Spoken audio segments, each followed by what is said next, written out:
নমস্কার, মুকুল ঘোষ বলছি জীবন পাতা ইউটিউব চ্যানেল থেকে। আজকে একটা মেয়ের কাহিনী শোনাবো। সেদিন ছিল রবিবার।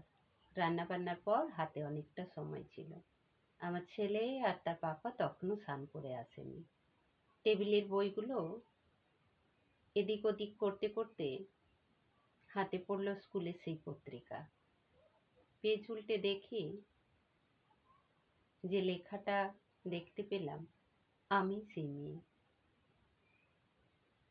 সেই মেয়ের কথাই আজ শোনাবো। লেখাটা নিয়ে বসে গেলাম পালঙ্কে, পড়তে শুরু করলাম। আমি সেই মেয়ে। আমি সেই মেয়ে বলতে আমি রূপে লক্ষ্মী, গুণে সরস্বতী তা কিন্তু না। আমি একেবারে বিশ্রী, হতচ্ছাড়া, দুর্ভাগা এক মেয়ে। কালো, রোগা, ঠোঁট মোটা, উঁচু নিচু, যাকে বলে দাঁড় কাক। আমার মায়ের খুড়ি আমাকে দাঁড় কাক বলতো। মা মা মানে সৎ মা। মা তো সে কবেই মারা গেছে।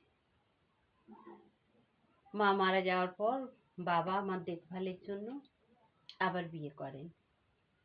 আমার সৎ মা আমায় একেবারে পছন্দ করতেন না। আমি যেন তার চোখের বালি ছিলাম। যতটা সম্ভব অনাদর, অবহেলা, তাচ্ছিল্য করা যায় ঠিক ততটাই করতেন। এতটাই খারাপ বাসতেন, আমার নামে এতটাই নিন্দা করতেন এবং অপবাদ দিতেন, পাড়া প্রতিবেশীদের কাছে এমনভাবে বলতেন যে পাড়া প্রতিবেশীও আমায় ভালোবাসতো না।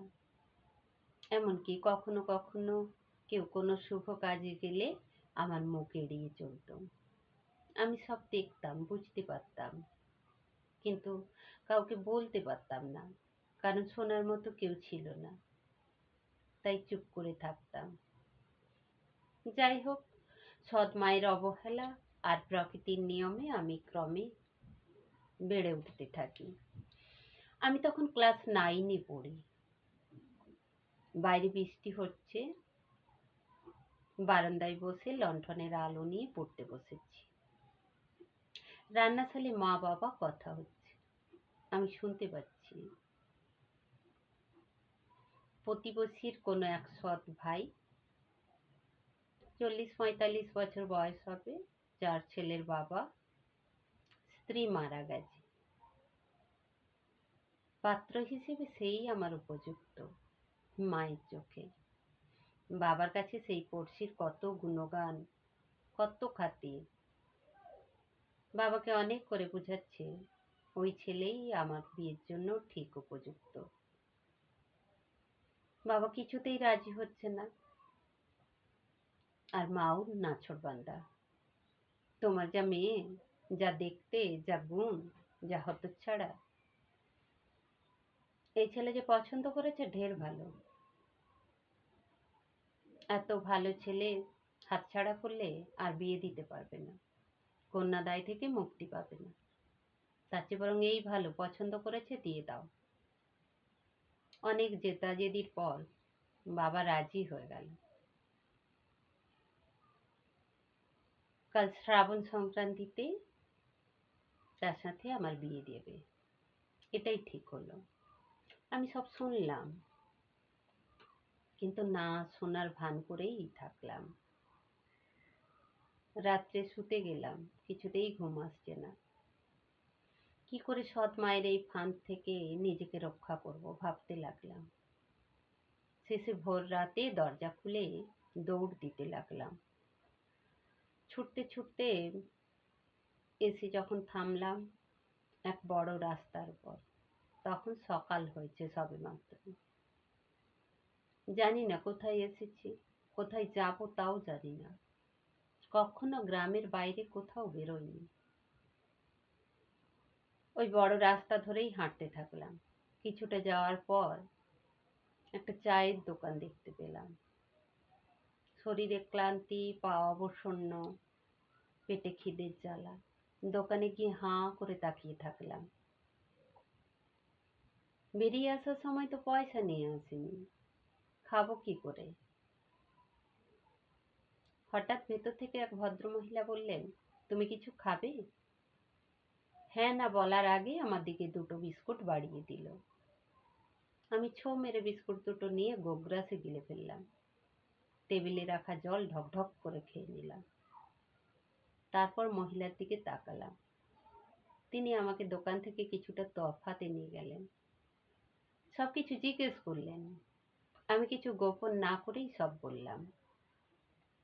আমার সবকিছু শোনার পর তিনি বললেন, আমারও বাবা মা নেই, আমার কোনো সন্তান নেই, আমি আয়ার কাজ করি, একা থাকি, চাইলে তুমি আমার সাথে থাকতে পারো। আমি রাজি হয়ে গেলাম। তারপর থেকে সেই মাঝিমণির কাছেই থাকি। তার সাথে তার বাড়ি গেলাম, রাত্রে খাওয়ার পর ঘুমিয়ে গেলাম। সকাল হতে দরজা খুলে আমার বিছানার কাছে এসে ডাকছেন, ঝিনুক ঝিনুক, উঠে পড়, সকাল হয়েছে, দেখ সূর্য উঠে গেছে, এবার উঠে পড়, উঠে পড় মা। আমি ঘুম থেকে বিছানায় বসলাম, অবাক হলাম, এত মিষ্টি সুরে আমাকে তো কেউ কখনো ডাকেনি। তাছাড়া আমার নামও তো ঝিনুক না। মনে পড়লো কালকের কথা। রাস্তা থেকে আমায় কুড়িয়ে পেয়েছিল বলে আমার নাম রেখেছে ঝিনুক। ভালোই হলো, পুরনো সম্পর্কগুলোর সাথে বাবা মার দেওয়ার নামটাও ভুলে গেলাম, ঝেড়ে ফেললাম। ঠিক আছে, নতুন করে বাঁচার স্বপ্ন দেখলাম। সেই মাসিমণিই আমাকে আবার স্কুলে ভর্তি করলেন। আমি মাধ্যমিক দিলাম, তারপর উচ্চ মাধ্যমিক, তারপর নার্সিং করলাম। এখন একটা সরকারি হসপিটালে নার্সের কাজ করি। তবু তবু জানেন, মাঝে মাঝে যখন একা থাকি ভীষণ মনে পড়ে। মনে পড়ে যারা আমার হাত পা বেঁধে আস্তা করে ছুঁড়ে ফেলতে চাইছিল, তারা আমার আপন, না যে আমায় রাস্তা থেকে কুড়ে মানুষের সম্মান দিল, মানুষের মতো মানুষ করে গড়ে তুলল, সে আমার আপন। আপনারা বলুন তো, কে আমার আপন? ঠিকই তো, যার মধ্যে বিবেক আছে, হৃদয় আছে, ভালোবাসা আছে, সেখানেই তো আপনত্ব খুঁজে পাওয়া যায়। কেবল আত্মার সম্পর্ক বা রক্তের সম্পর্ক কে ধরে নিয়ে আপন আপন করলে সুস্থভাবে বেঁচে থাকা যায় না। সব জায়গাতে সবার ক্ষেত্রে সেটা হয় না। যাই হোক, যার কেউ নেই তার ভগবান আছে। যা ভালো তাই ঈশ্বর করেন। প্রত্যেকে ভালো থাকুন, সুখে থাকুন, মেয়েটিও ভালো থাকুক। শুনতে থাকুন, দেখতে থাকুন জীবন পাতা ইউটিউব চ্যানেল। ভালো লাগলে বেশি বেশি করে শেয়ার করবেন। চ্যানেলে যারা নতুন, সাবস্ক্রাইব করতে ভুলবেন না। মতামত দেওয়ার জন্য কমেন্ট করবেন, ছোট্ট একটি লাইক করবেন। সাথে থাকার জন্য, সময় দেওয়ার জন্য সবাইকে অনেক অনেক শুভেচ্ছা ও ধন্যবাদ।